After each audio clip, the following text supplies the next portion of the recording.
தென்னிந்திய திருச்சபை, Chennai பேராயம், Paruvathur குருசேகரம் CSI Emmanuel ஆலய வழிபாட்டிற்கு உங்களை அன்போடு வரவேற்கிறோம்.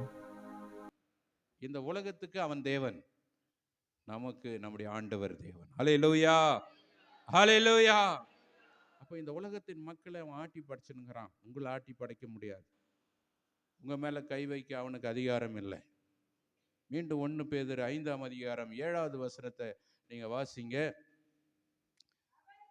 இப்படிப்பட்ட ஆண்டவர் நமக்கு தேவனாய் இருப்பதனாலே அவர் உங்களை விசாரிக்கிறவரானபடியால் உங்கள் கவலைகளை எல்லாம், நமக்கு ஆண்டவர் தான் கடவுள் இயேசு, அவர் இரத்தத்தால் நம்மை மீட்டு கொன்றார். அவர் தான் நம்முடைய தெய்வம். நம்ம எதுக்கும் கவலைப்படாதபடி அவர் மேல நம்முடைய கவலைகளை வைத்து விட வேண்டும். இதை சொல்லிட்டு தான் தெளிந்த புத்தி உள்ளவர்களாக இருங்கன்னு அடுத்த வசனம் சொல்லப்பட்டிருக்கிறது. ஆகவே இப்பிரபஞ்சத்தின் தேவன் ரட்சிக்கப்படாத மக்களை அவருடைய மனசை குருடாக்கி வச்சிருக்கிறான். ரட்சிக்கப்பட்ட நீங்களும் நானும் அந்த மகிமையான சுவிசேஷத்தின் ஒளியால் நம்முடைய மனங்கள் திறக்கப்பட்டிருக்கிறது. கர்த்தரே தெய்வம் என்று நாம் அறிந்து கொண்டிருக்கிறோம். ஹல்லேலூயா. ஆகவே முதலாவது குறிப்பு, நாம் பரிசுத்தமாய் வாழ வேண்டும் என்றால் நன்றாக நாம் புரிந்து கொள்ள வேண்டும், நாம் இந்த உலகத்திலிருந்து பிரித்தெடுக்கப்பட்டவர்கள். நாம் இந்த உலகத்தார் அல்ல, நாம் வித்தியாசமானவர்கள். இரண்டாவதாக நாம் வாசிக்க கேட்ட எபேசியர் 5ஆம் அதிகாரத்திலே நாம் திருப்பிக் கொள்ளுமானால், பரிசுத்தமாய் வாழ்வதற்கு நமக்கு தடையாய் இருக்கிற பாவங்களை நாம் விட்டு விலகி செல்ல வேண்டும். பரிசுத்தமாய் வாழ்வதற்கு நாம் முயற்சிக்க வேண்டும். அங்க ஒரு வசனம் சொல்லப்பட்டு 18வது வசனத்தை வாசிங்க. துன்மார்க்கருக்கு ஏதுவான மதுபான வெறி கொள்ளாமல் ஆவியினால் நிறைந்து சங்கீதங்களினாலும் கீர்த்தனைகளினாலும் ஞான பாட்டுகளினாலும் ஒருவருக்கொருவர்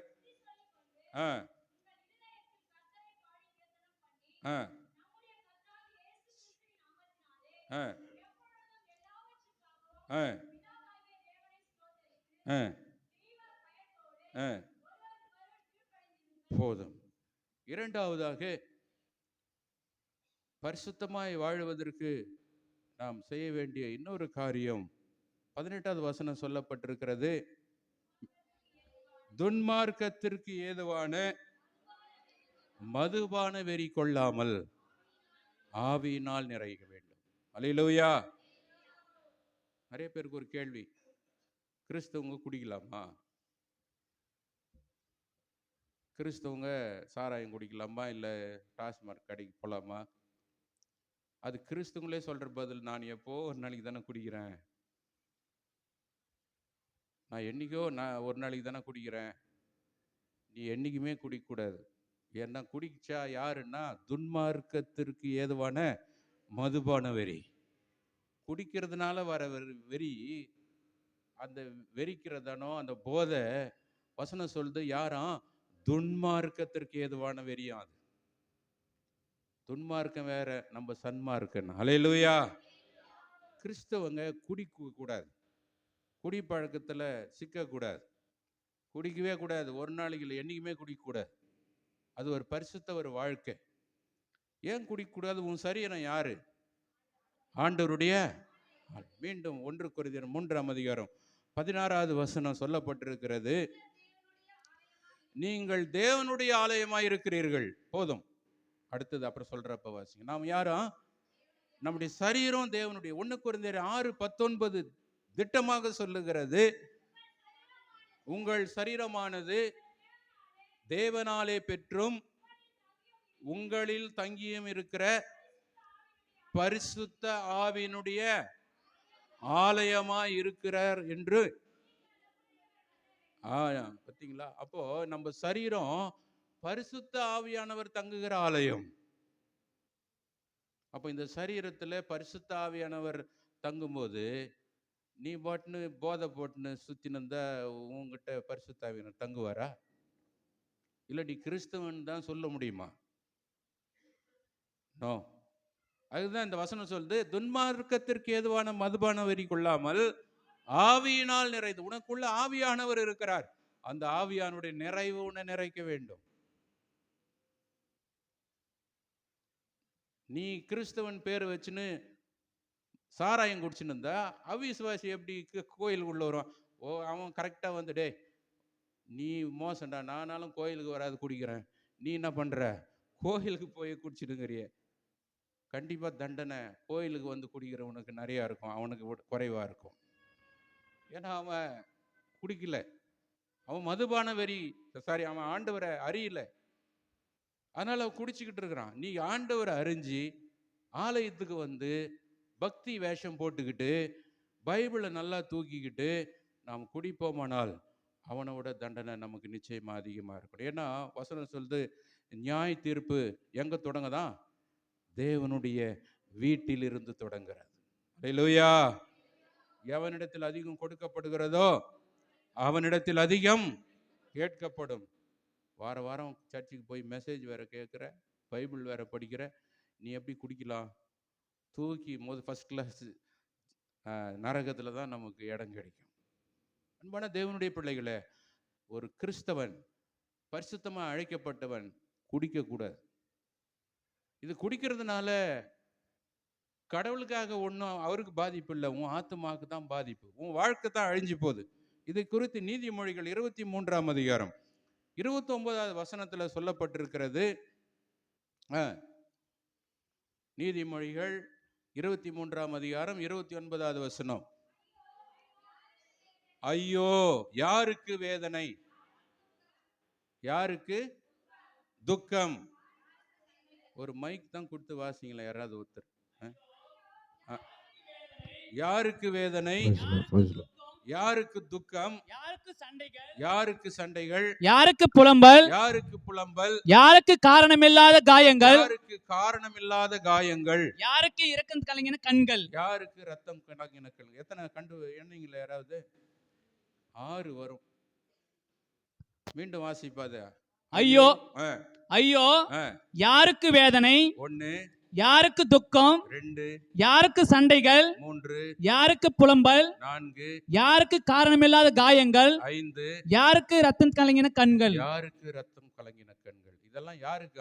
கீழே வாசிங்க.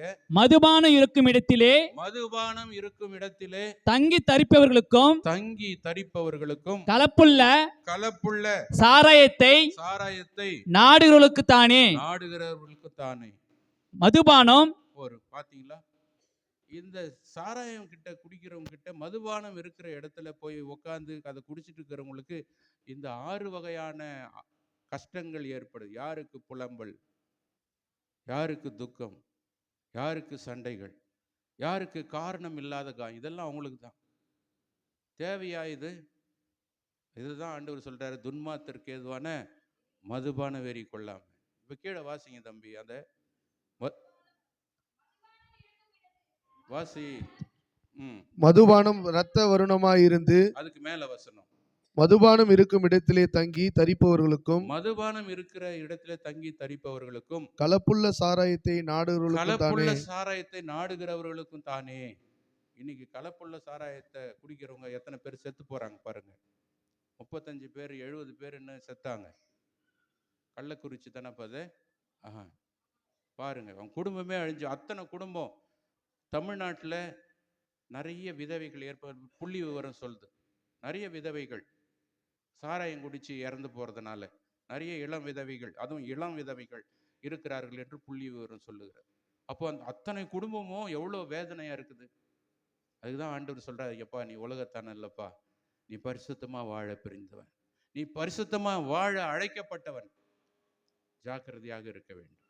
கீழே அதுக்கு அடுத்தது, மதுபானம் இரத்த வருணமாயிருந்து, அது இரத்த வருணமாயிருந்து பாத்திரத்தில் பளபளப்பாய் தோன்றும் போது, பாத்திரத்துல பளபளப்பாய் தோன்றும், நீ அதை பாராதே, அது மெதுவாய் இறங்கும், முடிவிலே அது பாம்பை போல் கடிக்கும், விரியனை போல் தீண்டும். பாத்தீங்களா எவ்வளவு டேஞ்சர் அந்த மதுபானம். ஆகவே கிறிஸ்தவ பிள்ளைகளை அழைக்கப்பட்ட நாம் ஒருபோதும் அந்த மதுபானத்தை நாம் குடிக்கவே கூடாது. நிறைய வாலிப பிள்ளைங்க இன்னைக்கு மதுபானம் மட்டும் இல்லை, இன்னைக்கு நிறைய அந்த மாத்திரைங்க வடிவில் கஞ்சா, போதை வஸ்துக்கள். ஜாக்கிரதையா இருக்கணும். உங்களுக்கு கெஞ்சி கேட்டுக்கிறேன் நான், உங்க வாழ்க்கைக்காக தயவு செய்து அந்த பக்கம் கூட திரும்பாதீங்க. அப்படிப்பட்ட பிள்ளைகளோடு நீங்க சேரவும் சேராதீங்க. நீங்க பரிசுத்தமா அழைக்கப்பட்டவங்க. அந்த பக்கம் போனீங்கன்னா அவ்வளவுதான், உங்க வாழ்க்கை முடிஞ்சிடும். பாம்பை போல் தீண்டும், விரியனை போல அதை கடிச்சிடும். அழிஞ்சு போயிடுவோம். நம்ம வாழ்க்கையே அழிஞ்சு போயிடும். எதுக்காக அழைக்கப்போம்? உன்னதமான நோக்கத்துக்கு அது அழிஞ்சே போயிடும். ஜாக்கிரதையா இருங்க. ஒருபோதும் இந்த போதைக்கோ இந்த சாராயத்துக்கோ படக்கூடாது. ஆண்டவர் இது எச்சரிக்கிறார். இதுல இருந்து நம்ம பிரித்தெடுத்திருக்கிறார். நம்ம பிரித்தெடுக்கப்பட்ட வாழ்க்கையை நாம் வாழ வேண்டும் என்று ஆண்டவர் விரும்புகிறார். அதோடு மட்டுமல்ல, நம் பரிசுத்தமாய் வாழ்வதற்கு அதில் இன்னொரு பாயிண்ட் சொல்லப்பட்டிருக்கிறது. நம்ம இப்படி இந்த காரியங்களுக்கு இல்லாம நாம் எப்படி நம் நேரங்களை செலவிட வேண்டும் என்று 19வது வசனம், எபேசியர் 5ஆம் அதிகாரம் 19, 20வது வசனம். சங்கீதங்களினாலும் கீர்த்தனைகளினாலும் ஞான பாட்டுகளினாலும் புத்தி சொல்லிக் கொண்டு உங்கள் இருதயத்திலே கர்த்தரை பாடி கீர்த்தனம் பண்ணி நம்முடைய கர்த்தராகிய இயேசு கிறிஸ்துவின் நாமத்தினாலே எப்பொழுதும் எல்லாவற்றிற்காகவும் பிதாவாகிய தேவனை, அல்லேலூயா, எப்பவுமே நம்ம பாடல்களை பாடி வசனங்களை சொல்லி பிதாவாகிய தேவனை என்ன பண்ணோம்? ஸ்தோத்தரித்து கொண்டே இருக்கும்போது நம்முடைய எண்ணம் எப்போ திசை திரும்பாது, நம்முடைய எண்ணம் கரைப்பட்டு போகாது. எப்பவுமே அவரை நாம் துதித்து கொண்டு, நம்ம எங்க போனாலும், வேலைக்கு போகும்போதும் வரும்போதும் டிராவல் பண்ணும்போதும் பாடல்களை கேளுங்க, அவருடைய வார்த்தைகளை சொல்லிக்கிட்டே போங்க, அவரை துதிச்சுட்டே போங்க. அப்போ நமக்கு இந்த எண்ணம் திசை திருப்பாது, நம்முடைய எண்ணம் தூய்மையாக இருக்கும். எப்பவும் நம்ம ஆண்டவருக்கு ஏற்றபடி நாம் வாழும். முதலாவது சொன்ன, பரிசுத்தமாய் வாழ வேண்டியதற்கு முதல் ஒரு காரியம், நம் உலகத்திலிருந்து பிரித்தெடுக்கப்பட்டவன் என்பதை உணர வேண்டும். ரெண்டாவது, மதுபான வெறி, அசுத்த வாழ்க்கையை நாம் வாழக்கூடாது. மூன்றாவது, நாம் கேட்ட இந்த பகுதியை நாம் வாசித்து நம்ம முடிக்கலாம். நம்ம முதலாவது வேத பகுதி வாசித்தோம். அங்கே உபாகமும் 7ஆம் அதிகாரத்தில் 1வது வசனத்தை நாம் வாசிக்கலாம்.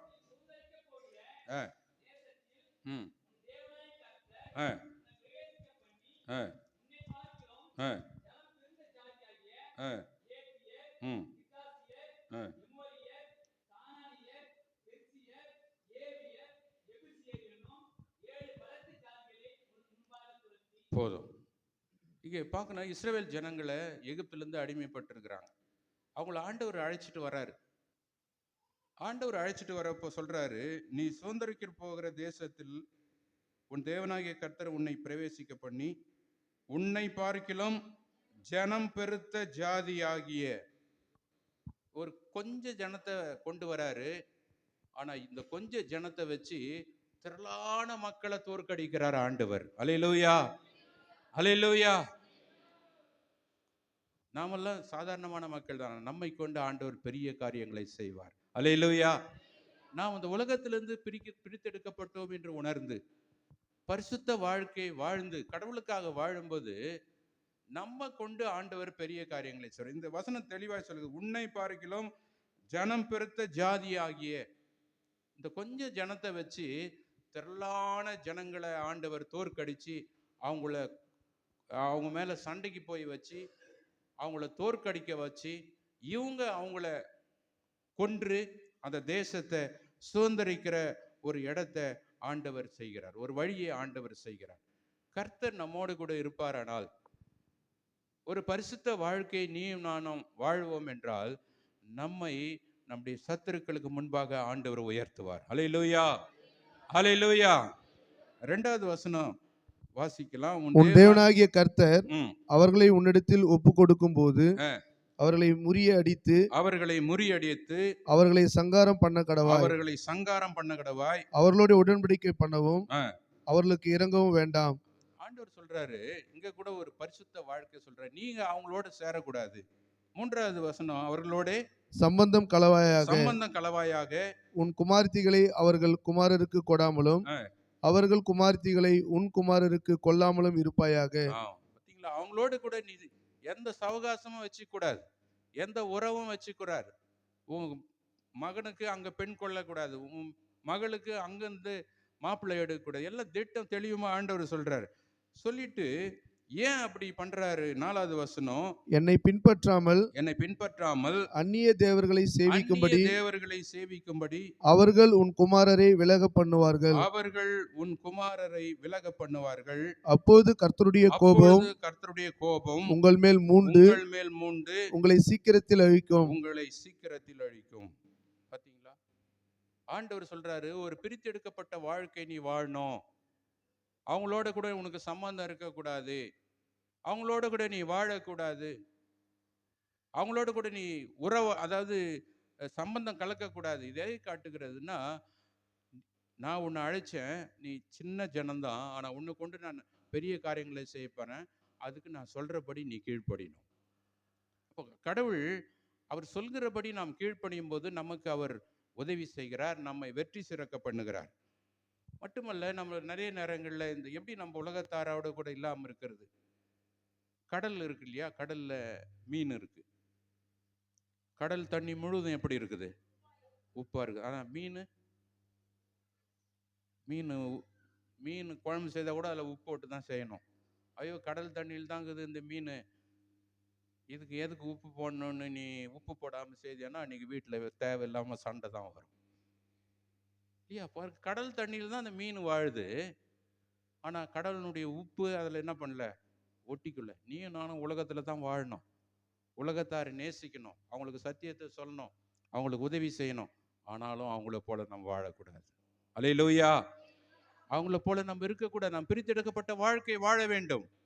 அங்கே தான் இருக்கணும், ஆனால் உலகத்தில் தான் இருக்கணும், அவங்கள தான் பார்க்கணும், அவங்களுக்கு வெறுக்கக்கூடாது. ஐயோ, நான் ரட்சிக்கப்பட்ட, நான் பிரித்தெடுக்கப்பட்டவன், நான் தேவ தூதனை போல இருப்பேன், உங்களோட பேசணும், அப்படியெல்லாம் இல்லை. அவங்கள சந்திக்கணும், அவங்களுக்கு பேசணும், அவங்களுக்கு உதவி செய்யணும், கடவுளுடைய அன்பு அவங்களுக்கு வெளிப்படுத்தணும். ஆனால் பரிசுத்த வாழ்க்கை நாம் வாழ வேண்டும். அல்லேலூயா. பிரித்தெடுக்கப்பட்ட வாழ்க்கை நாம் வாழ வேண்டும். அதுதான் கிறிஸ்தவன், அதுதான் கிறிஸ்தவள், அதுதான் கிறிஸ்துவுக்குள் இருந்தால் புது சிருஷ்டியா இருக்கிறான். இப்ப அங்க சொல்றாரு, அந்த வசனத்தின்படி சொல்லிட்டு ஏன் இப்படி சொல்றாரு? 6வது வசனம், நீ உன் தேவனாகிய கர்த்தருக்கு பரிசுத்த ஜனம். பத்தியா, நீ தேவனாகிய கர்த்தருக்கு பரிசுத்த ஜனம், பூச்சக்கரத்தில் உள்ள எல்லா ஜனங்களிலும் உன் தேவனாகிய கர்த்தர் உன்னை தமக்கு சொந்தமாய் இருக்கும்படி தெரிந்து கொண்டார். ஆமென். ஹல்லேலூயா. இந்த உலகத்தில் இருக்கிற ஜனத்தை காட்டிலும் உன்னை தேவனை தெரிஞ்சு கொண்டார். நீ தேவன் தெரிந்து கொள்ளப்பட்ட ஜனம். சகல ஜனங்களிலும் நீங்கள் திரட்சியான ஜனம் என்று கர்த்தர் உங்கள் பேரில் அன்பு வைத்து உங்களை தெரிந்து கொள்ளவில்லை. போதும். இங்க நீங்க உலகத்துக்கு இருக்கிற ஜனங்கள்ல திரட்சியான ஜனம்னா நீங்க தான் நிறைய பேர் இருக்கிறீங்க, அதனால உங்களை ஆண்டவர் தெரிஞ்சுக்கிட்டாருன்னு நினைச்சுக்காத. நீ கொஞ்சம் ஜனம்தான், நீ சாதாரணமானவன் தான். தெரிந்து கொள்ளவில்லை. நீங்கள் சகல ஜனங்களிலும் கொஞ்சமாய் இருந்தீர்கள். சகல ஜனங்களிலும் கொஞ்சமாய் இருந்தீர்கள். கர்த்தர் உங்களில் அன்பு கூர்ந்ததினாலும் உங்கள் பிதாக்களுக்கு இட்ட ஆணையை காக்க வேண்டும் என்பதினாலும் கர்த்தர் பலத்த கையினால் உங்களை புறப்பட பண்ணி அடிமைத்தன வீடாகிய எகிப்தினின்றும் அதன் ராஜாவான பார்வோனின் கையினின்றும் உங்களை மீட்டு கொண்டார். ஆமென். அல்லேலூயா. நீங்க ஏதோ நிறைய ஜனம்னு, திரளான மக்கள்னு கடவுள் தெரிஞ்சுக்கல, நீங்க கொஞ்சம் ஜனம்தான். ஆனா கர்த்தர் உங்க மீது அன்பு வைத்தார். அது இல்ல, உங்க பிதாக்களுக்கு என்ன பண்ண, அவரு ஆணையிட்டார். ஆபிரகாம் பிதா, முற்பிதா, அவனுக்கு சொன்னார், உன்னை கடற்கரை மணலத்தினே உன் ஜாதிகளை என்ன பண்ணுவேன், பெருக பண்ணுவேன். உன்னை ஆசீர்வதிக்கிறவர்களை நான் ஆசீர்வதி, உன்னை சபிக்கிறவர்களை உன்னிடத்திலிருந்து ராஜாக்கள் தோன்றுவார்கள். அன்னைக்கு அவரு கொடுத்த அந்த ஆணையை நான் நினைவு கூர்றேன். அதனால உன்னை தெரிஞ்சுக்கினேன். அதனால நீ ஏதோ பெரிய ஜனம்னோ, நீ பெரிய ஜாதிகாரனோ, பெரிய பங்காளி, உனக்கு நிறைய பங்காளிக்காரன், அப்படியெல்லாம் இல்லை. நான் சாதாரண மக்களாக இருக்கும்போது ஆண்டவர் நம்மை தெரிந்து கொண்டார். நமக்கு நம்முடைய முற்பிதாவாகிய ஆபிரகாமுக்கு கொடுத்த ஆணையை ஆண்டவர் நினைவு கூர்ந்தார். அவர் 1000 தலைமுறைக்கு மட்டும் இரக்கம் செய்கிறவர் என்று இங்க சொல்லுகிறார். அன்பான தேவனுடைய பிள்ளைகளே, சொல்லிட்டு சொல்றார், நீ அவங்களோட இருக்காத, அவங்களோட சம்பந்தம் கலவாத. ஒருவேளை இதை நான் வாசிக்கிறப்போ கேட்டேன், அன்னைக்கு அது ஆபிரகாம் மூலமாக எகிப்து சந்ததி உருவாச்சு, எகிப்தில் அடிமைப்பட்டான், அவங்களுக்கு சொன்னது. இது எப்படி நமக்கு பொருந்தது என்று நாம் நினைக்கும் போது, இன்னைக்கு ஒரு காலத்துல நாம் எல்லாரும் இயேசுவை ஏற்றுக்கொள்ளாம அந்நிய ஜனமா இருந்தோம். இன்னைக்கு ஆண்டவர்கிட்ட வந்துட்டு இன்னைக்கு என்ன பண்றோம் தெரியுமா? அவங்க பண்ற மாதிரியே நல்ல நேரம் பார்க்குறோம், அவங்க பண்ற மாதிரியே ராவு காலம் பார்க்குறோம், அங்க இருக்கிற மாதிரியே யமகண்டத்தை பார்க்குறோம். கிறிஸ்தவனுக்கு நல்ல நேரமே இயேசுவோடு கூட இருக்கிற நேரம் தான். ஹல்லேலூயா. அவர் நம்ம கொடுக்கறது எப்பவுமே இருக்கு. அவர் சொல்லிட்டு இருக்கிறார், நான் எப்பவுமே உன்னை விட்டு விலகுவதும் இல்லை, உன்னை. அப்புறம் சொல்லிட்டு பிறகு அவர் அவர் நம்ம கூட இருக்கிற நேரம் எல்லாம் நல்ல நேரம் தான். ஒரு கிறிஸ்தவன் நல்ல நேரத்துக்காக ஏங்கக்கூடாது, நாள் பார்க்கக்கூடாது, நட்சத்திரம் பார்க்கக்கூடாது, செத்து போனா இந்துக்கள் பண்ற மாதிரி சாங்கியம் பார்க்கக்கூடாது. இதெல்லாம் கர்த்தருக்கு அருவருப்பு, ஆண்டவர் விரும்பாத காரியம். இன்னும் இதுக்கு நிறைய வசனங்களை சொல்லிக்கிட்டே போகலாம், நேரம் குறைவா இருக்கு. சங்கீதம் 16:4 வாசிக்கலாம். இன்னொருத்தர் லேவியராகமம் 20ஆம் அதிகாரம் 26வது வசனம் 27வது வசனத்தை வாசிக்கலாம். அந்நிய தேவனை நாடி பின்பற்றுகிறவர்களுக்கு வேதனைகள் பெருகும்.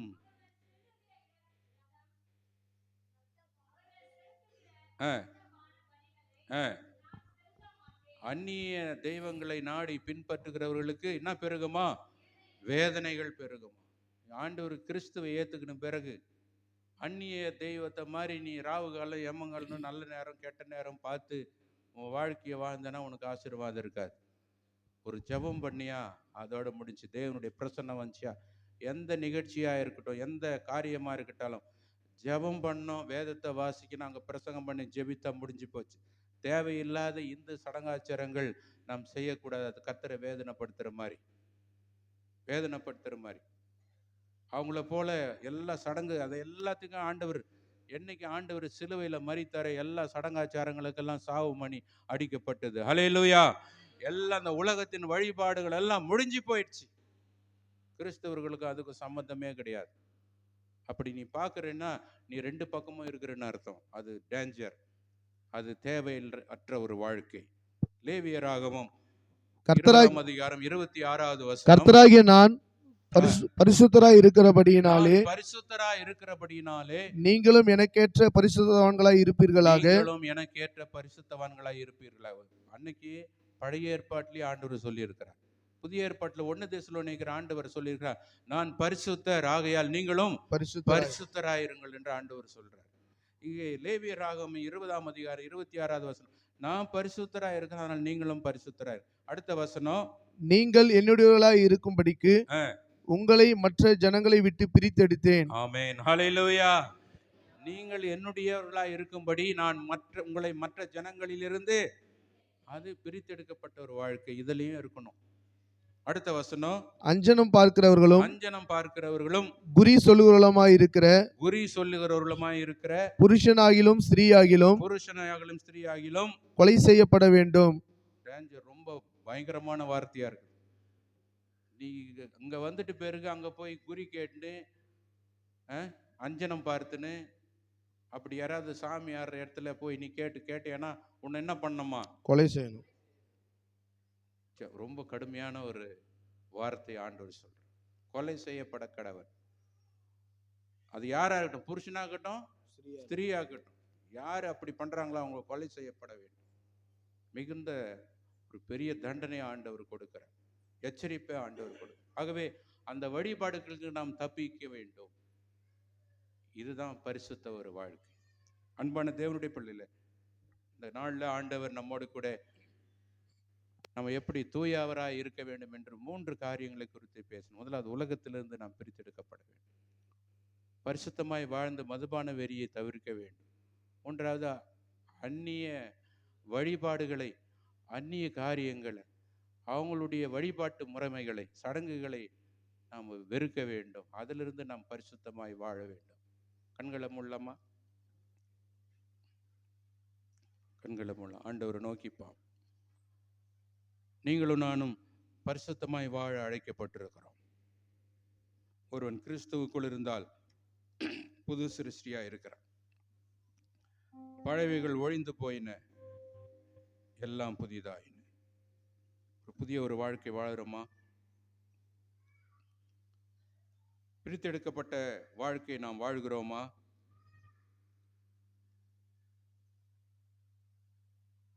நம்மை ஆராய்ந்து பார்க்கலாம். பரிசுத்த ஒரு வாழ்க்கை வாழ்கிறோமா? மற்றவங்களுக்கும் நமக்கும் வித்தியாசம் இருக்கிறதா? எல்லாத்தையும் நம்ம பேச்சில், நம்ம பார்வையில், நம்ம செயல்பாடுகளில் எல்லாம் ஒரு புதிய வாழ்க்கை, பிரித்தெடுக்கப்பட்ட வாழ்க்கை, பரிசுத்த வாழ்க்கை வாழ வேண்டும் என்று ஆண்டவர் விரும்புகிறார். வாழ்க்கை நாம் வாழ்கிறோமா? ஆராய்ந்து பார்க்கலாம். 1 தெசலோனிக்கேயர் 4ஆம் அதிகாரம் 7வது வசனத்திலே நாம் வாசிக்கிறோம். தேவன் நம்மை அசுத்தத்திற்கல்ல பரிசுத்தத்திற்கு அழைத்திருக்கிறார். பரிசுத்தத்துக்கு ஆண்டவர் நம்மை அழைத்திருக்கிறார். பரிசுத்தமாய் வாழ வேண்டும். புதிய ஒரு வாழ்க்கையை நாம் வாழ்கிறோமா? சாட்சி உள்ள ஒரு வாழ்க்கை வாழ்கிறோமா? உலகத்திலிருந்து நீங்களும் நானும் பிரித்தெடுக்கப்பட்டவர்கள், மறந்து போகக்கூடாது. அர்ப்பணிக்கலாம். ஆண்டவரே, உலகம் என்னை பகைத்தாலும் பரவாயில்லை, நான் பரிசுத்தமா வாழ்வேன். பாவம் செய்யறதுக்கு என்ன கூப்பிடுறாங்க ஆண்டவரே, நான் போக மாட்டேன். அதனால எனக்கு பகைத்தாலும் பரவாயில்ல, என்னுடைய நண்பர்கள் சத்துருக்களாய் மாறினாலும் பரவாயில்லை, நான் பிரித்தெடுக்கப்பட்டவன், கிறிஸ்துவுக்குள் வாழ்பவன் என்கின்ற ஒரு வைராக்கியம் உனக்கும் எனக்கும் இருக்குதா? நம்ம சீர்தூக்கி பார்க்கலாம். நல்ல ஆண்டவரே, இந்த காலை நேரத்திற்கு நன்றி சொல்லுகிறோம். பரிசுத்த வாழ்க்கை வாழ எங்களை அர்ப்பணிக்கிறோம். நாங்கள் இந்த உலகத்தார அல்ல ஆண்டவரே, நாங்கள் பிரித்தெடுக்கப்பட்டவர்கள். நிறைய நேரங்களில் நான் மட்டும்தான் தப்பு பண்ணுறேன், மற்றவங்களும் தப்பு பண்ணுறாங்களேன்னு நாங்கள் மற்றவங்களை ஒப்பிட்டு பார்க்குறோம். ஆண்டவரே, எங்களை மன்னியும். ஒருவேளை அவங்க நரகத்துக்கு போனால் நாங்களும் நரகத்துக்கு போனோமா? இல்லையா ஆண்டவரே? அவன் செய்கிற கிரியைகளுக்கு ஏற்ற பலனை நீங்கள் கொடுக்க போறீங்க ஆண்டவரே. யாராக இருந்தாலும் அந்த பலன் உண்டு. நாங்கள் பரிசுத்தமாய் வாழ எங்களை ஒப்பு கொடுக்கிறோம். எங்களுக்கு உதவி செய்யும், எங்களை தாழ்த்துகிறோம். இங்கே வந்திருக்கிற அத்தனை பேருக்கும் அப்படிப்பட்ட வாழ்க்கையை தாரும். இயேசுவின் நாமத்தில் ஜெபிக்கிறோம் பிதாவே, ஆமென்.